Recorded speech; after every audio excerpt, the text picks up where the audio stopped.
Hello friends, இன்றைக்கி ஒரு 5 பொருள் வச்சு ஒரு ரொம்ப டேஸ்ட்டான ஒரு ஸ்வீட் செய்ய போகிறோம். ரொம்ப சிம்பிளாகவும் பண்ணிடலாம். இது பேச்சுலர் பண்ணுறதுக்கு ரொம்ப ஈஸியாக இருக்கும். This video is sponsored by Buymote Shopping app. Buymote e-shopping application is one of the online shopping app now available on Play Store and App Store. Buymote e-shoppingல நம்ம அன்றாட தேவைக்கான ப்ரொவிஷன்ஸ் எல்லாமே இதில் விலை கம்மியாகவும் தரமானதாகவும் கிடைக்குதுங்க. மற்ற ஆன்லைன் ஸ்டோர்களை விட இதில் ரேட் கம்மியாக கிடைக்குது. கண்டிப்பாக ட்ரை பண்ணி பாருங்கள். உங்களுக்கு யூஸ்ஃபுல்லாக இருக்குன்னு நினைக்கிறேன். தேங்க்யூ.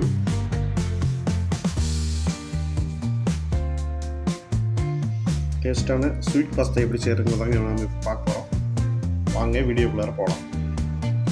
பாலை எப்பயும் போல் காய்ச்சி எடுத்துக்கலாங்க. ஓரளவுக்கு கொஞ்சம் சுண்டை காய்ச்சினா போதும்.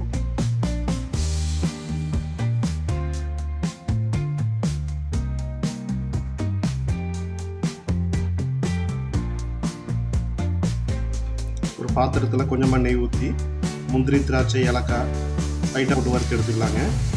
கழுவி வச்சுருக்க பாஸ்தாவை ஒரு 3/4 பதம் அளவுக்கு வேக வச்சு வடிகட்டி எடுத்து வச்சுக்குவோம்.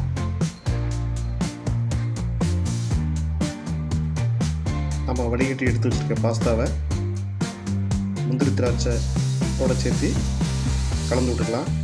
அது கூட பால் மூழ்கிற அளவுக்கு, பாஸ்தா மூழ்கிற அளவுக்கு பால் ஊற்றி மிக்ஸ் பண்ணிக்கலாம். நம்மளுக்கு தேவையான அளவு சர்க்கரையை ஆட் பண்ணிக்கலாங்க. ஆட் பண்ணிவிட்டு ஒரு 10 நிமிஷம் மிதமான சூட்லேயே வேக விட்டோம்னா நல்லா பூ மாதிரி மலர்ந்து வந்துடும். வெந்து நம்ம கையில் எடுத்து பார்த்தோம்னா நல்லா சாஃப்டாக வெந்திருக்குங்க. களி மாதிரி வேக விட்டுறக்கூடாது, களி மாதிரி ஆக்கிடக்கூடாது. பாலும் சுண்டி வரும். அந்த சமயத்தில் நம்ம செக் பண்ணி பார்த்துக்கணுங்க.